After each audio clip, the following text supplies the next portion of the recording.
석석시 올라오는데 요 밑에서 주지스님께서 오늘 법문을 하라고 그러셔요. 아무 준비도 없는데 어떻게 하냐고 하니까 안 하면 까마귀한테 물어가라고 한다고. 그래도 안 하겠다고 그러니까 두들겨 팬대요. 막대기 15번을. 헛소시 올라왔어요. 무슨 얘기할까 고민 중인데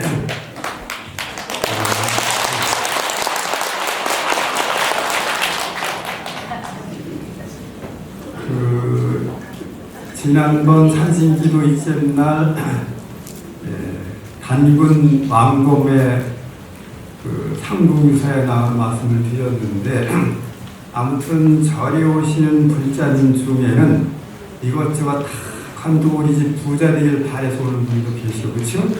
소원이 있어서 오시는 분도 있고 또 어떤 분은 참 차원 높은 선사들의 그런 가르침 같은 걸 좋아하는 분도 있고 어떤 분은 논리적으로 불교를 배우고 싶어 하는 분도 있고 그렇죠. 그래서 경전반에 나오신 분도 계신데 이 각양각색의 불자님들을 위해서 불교는 여러 가지 방편문을 열어놨어요. 그래서 지난번에 단군신화를 말씀드렸는데 산신님만 영험하신 것이 아니라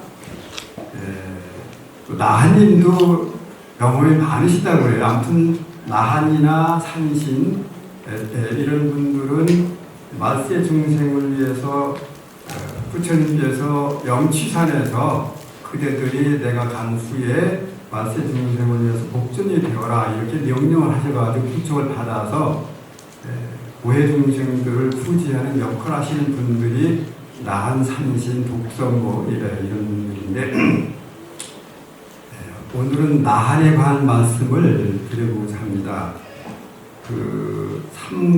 상계동에 삼각산이 있나요? 네. 삼각산에 저기 석굴암이 있어요?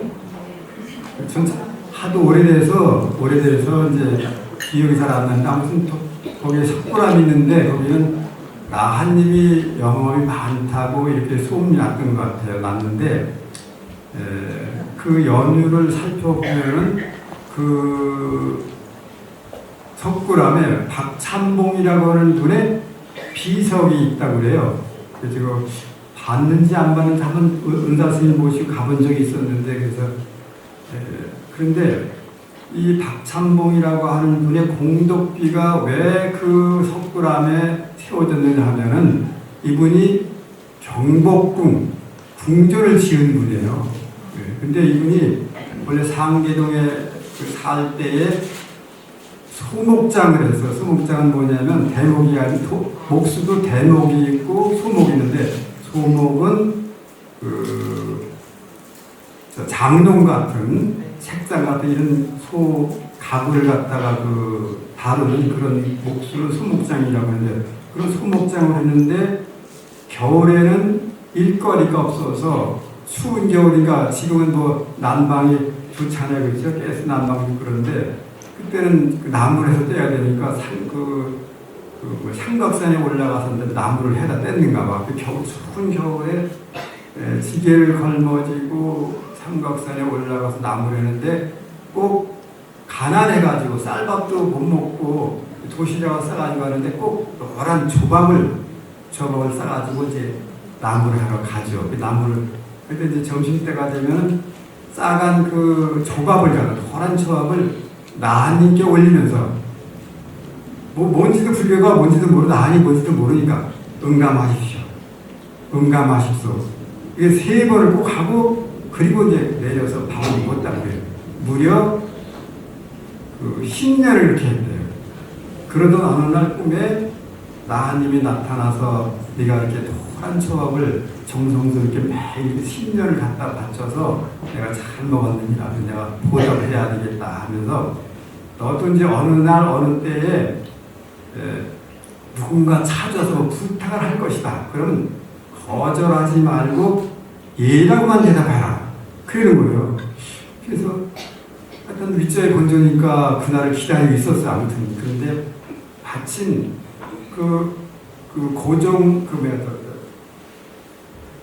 대원군, 우선 대원군이 이제 석정하는 궁에 있는 내시 환관이 찾아온 거 친구인데, 그래서 어떻게 왔느냐 그러니까는 지금 이제 그 대원군께서 경복궁을 지으려고 하는데 아는 목수를 데려오라고 그러는데 내가 아는 사람이 없지 않냐. 그러니까 너밖에 없으니까 같이 가자고 그러는 거예요. 근데 이거 소목장인데 대목을 못하는데 무조건 내가 도와줄 테니까 대원군께서 물어보면 A라고만 대답하라고 그러는 거예요. 근데 꿈에 그런 계시를 받았잖아. 이게 무슨 인연인가 보다 하고 그 환관을 쫓아서 이제 그 대원군을 만나죠. 그 대원군이 가지고 뭐 아주 서해빨같이 무서운 양반인데 아이고 내가 이 궁을 지으려고 하는 네가 질 수 있겠느냐 묻는 거예요. 근데 꿈에 계시를 받았잖아. 그래서 덮어놓고 네 그랬어요. 그래가지고 결국은 이제 그 경복궁을 짓게 되는데 경복궁 왕궁을 짓는 사람은 벼슬이 있어야 그 집을 짓는데 궁전 같은 것도. 그래서 네가 일개 목수인데 벼슬을 줘야겠다고 해서 가장 흔한 것이 참봉인가 봐. 그래서 또 참봉 벼슬을 줘가지고 이 양반이 경복궁을 진 거예요.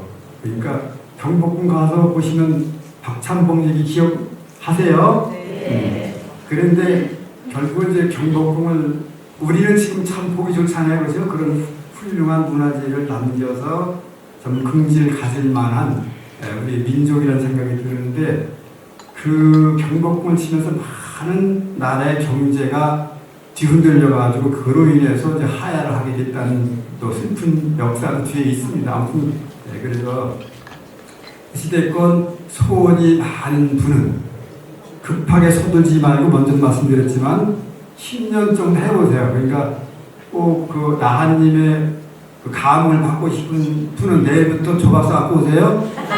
공감하세요. 3번 하세요. 네.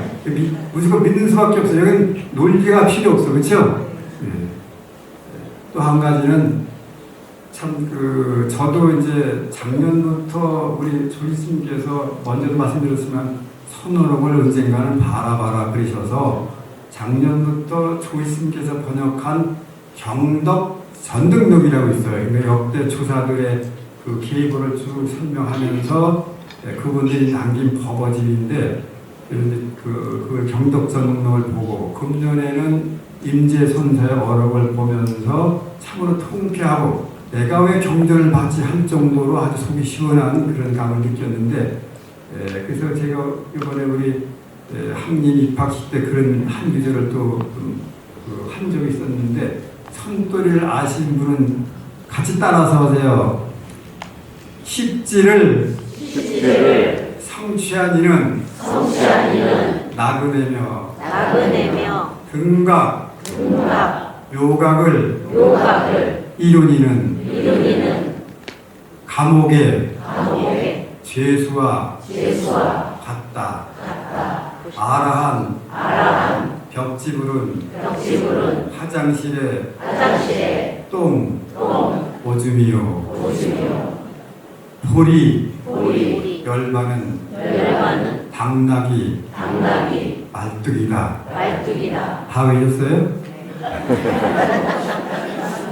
그게 임재선사의 선어록인데 저는 너무 좋았어요.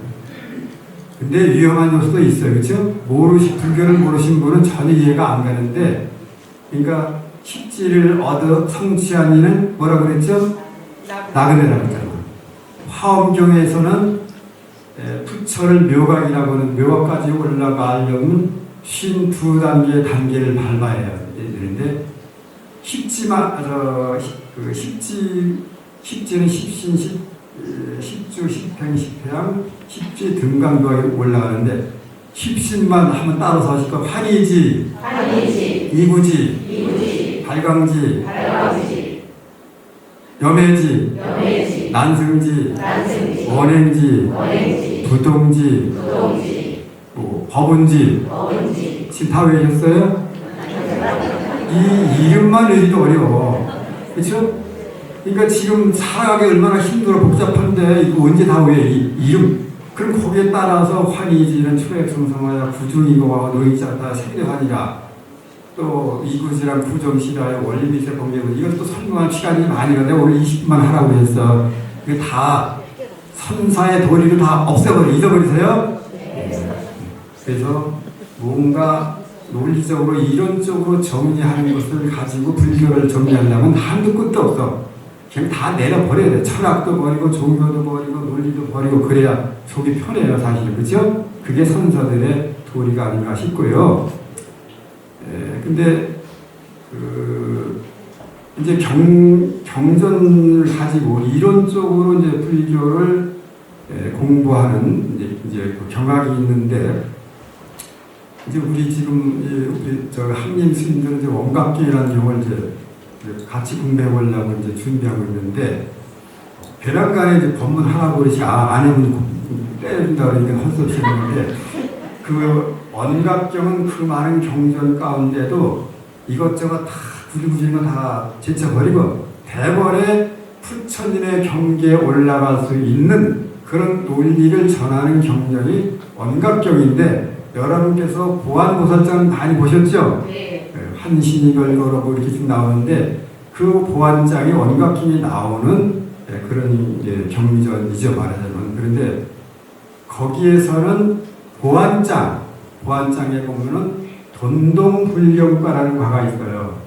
단박에 부처님의 경계에 오르게 할 수 있는 그런 과목이라고 하면서 이제 그 단박에 부처님의 경계 일순 논리를 이제 이 경전에 말씀을 주고 있는데 간단히 말씀드리면 복잡하면 못 되니까 이제 세 가지 논리를 얘기합니다. 부처님의 경계에 다변에 올라갈 수 있다면 부처님과 같이 보는 경계와 부처님이 보는 경계와 똑같은 경계를 봐야 된다. 그래서 견경이 동이요 보는 경계가 같아야 되고 또 용심이 동이요 부처님의 마음 씀씀이와 내 마음 씀씀이 같으면 부처가 될 수 있다는 용심이 동이요 그 다음에는 친시 동이요 실다운 것과 딱 들어맞는 그런 마음을 가져야 부처와 대번에 같아질 수 있다. 이렇게 설명하는데 이렇게 하면 설명 어렵잖아. 그럼 부처님은 보는 어떤 경계에 들어가시냐면 보는 경계가 없어요.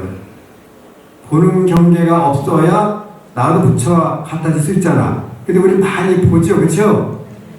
눈이 보고 귀가 듣고 입이 맛보고 촉감을 알고 등등 이런 경계에 빠지면 부처님의 경계가 아니에요. 그런 밖으로 보는 경계가 없을 때 부처님의 경계와 똑같아진다는 것이고요.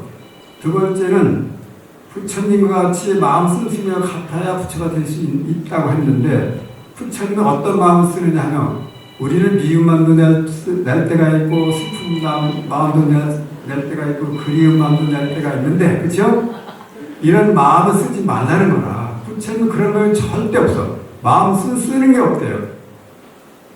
쉽진 않지만은 경전에는 그렇게 말씀 좋은 말 같아요. 그렇죠? 그러니까 마음을 쓰니까 마음을 쓰므로 해서 미움도 생기고 사랑도 생기고 실수 생기는데 그런 걸 버려서 마음 씀씀이가 없는데 돌아가면 부처님 마음과 똑같아질 수 있다. 그것도 그럴 듯해요. 그 다음에 세 가지 마지막으로 친시동이라 실다움과 딱 들어맞아야 된다. 뭐가 실다움에 들어맞는 거냐면 경무시 신무여 보는 경계가 없으면 마음도 없어지고 그렇죠? 신무시 경계라 마음이 없으면 경계가 없어져. 그런 경계가 바로 대번에 부처님의 경계에 들어갈 수 있는 경계라고 일러주는 경전이 바로 원각경이에요. 다 외우셨죠? 다 외우신다고 회장님 방금 빵꾸 치는 거니까. 보는 경계가 없어야 부처, 보는 경계가 없어야 되고 마음 씀씀이가 없어야, 마음 쓰는 게 없어야 되고. 그런데 이제 마지막으로 또 한 말씀 더 드리면 이제 우리 참 이 법당의 조속으로 예불 나오면서 이 성스러운 법당인데 보면 너무 이게 정돈이 안 된 걸 항상 느꼈어요.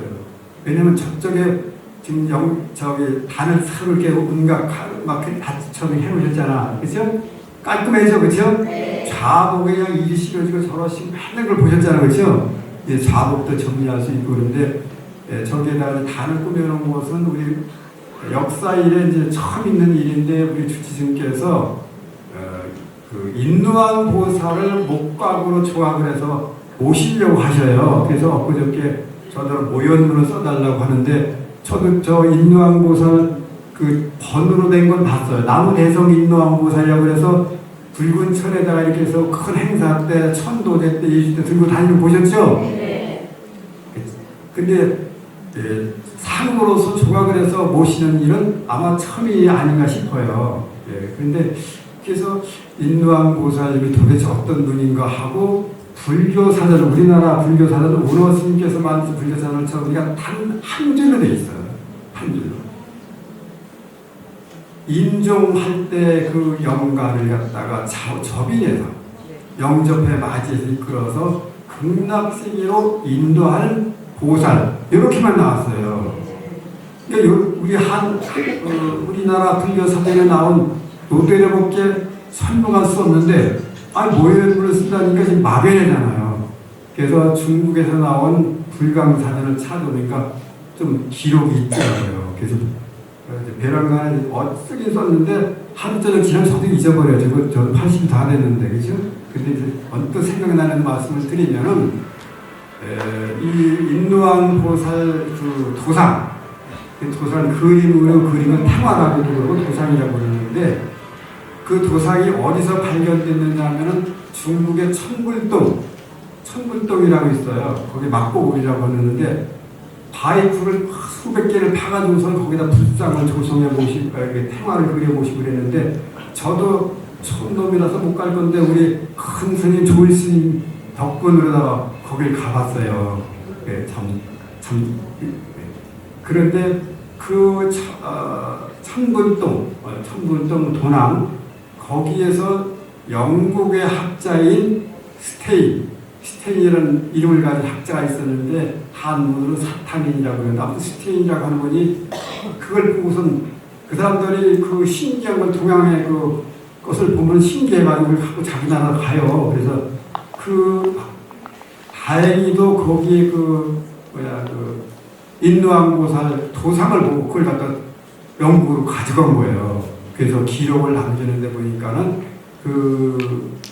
인누왕보살은 아무튼 인종시의 영혼을 갖다가 극락세로 인도하는 보살인데 이제 그림으로 이제 그렸는데 손에는 구체적으로 병향로라고 하는 향로를 들고 있어요. 이건 자루가 있는 향로인데 들고 다니기 좋게 아마 이렇게 하는가 봐. 그래서 왜 천주교의 교황 미사 같은 거 할 때 보면은 이거 들고 다니잖아요. 연기방이 나는 게. 그런 식으로다가, 그러니까 이게 다 불교에서 유래된 거예요. 그러니까.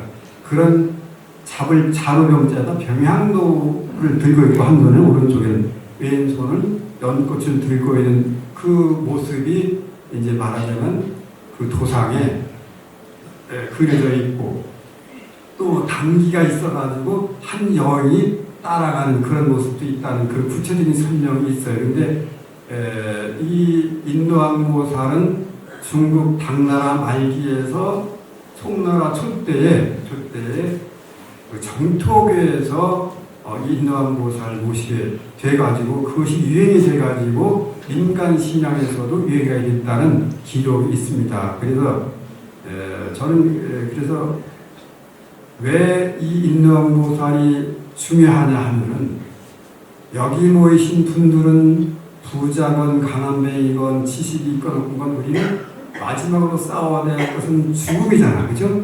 죽음을 피할 수 있는 분 계세요?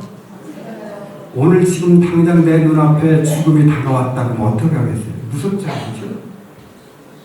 그나마라도 어떤 분과 나를 그 저승세계는 알 수가 없잖아. 그래서 저승을 이제 저승세계의 교주가 지장보살인데, 지장보살님께서는 앞으로 미래에 미륵 부처님 오시기 이전까지의 저승과 이승, 우리 사화세계 중생 제도를 맡은 분이 지장보살인데, 그래서 지장보살 갖다가 남방화조 지장보살, 남선부주의 우주 가운데 남선부주에 해당이 되는 남방화조 지장보살이라고도 하고, 또 유명도들, 저승시계를 유명이라 그래. 극한 자, 깊은 유자다가 어둠 명자. 알수 너무너무 막연하고 어둡고어두워서 알 수가 없는 유명승이에요. 유명승의 교주인 지장보살 이렇게 귀합니다라고 하는데, 아무튼 그 저승세계로 인도하는 분이 있다면 좋잖아, 그렇죠? 나 어디로 갈지도 모르고 갈 수는 없잖아요. 그래서 바로 인왕보살은 저승으로 떠나고는 우리의 조상이거나 나의 아버님이거나 내가 죽음을 맞이할 때도 나를 이끌어줄 분이니까 분명히 모셔야 되잖아. 영단만 모시면 안 되는 거죠, 그렇죠? 그래서 참 이것은 바람직한 불사가 아니겠나라는 생각이 들어서 모연물을 썼는데 너무 길다랗게 써가지고 줄이시자고 했는데, 아무튼 큰 불사를 계획하신 우리 호선 주지스님께 박수 한번 쳐주세요. 모연에 많이 감사 마치길 바랍니다. 오늘 여기까지만 하겠습니다. 감사합니다.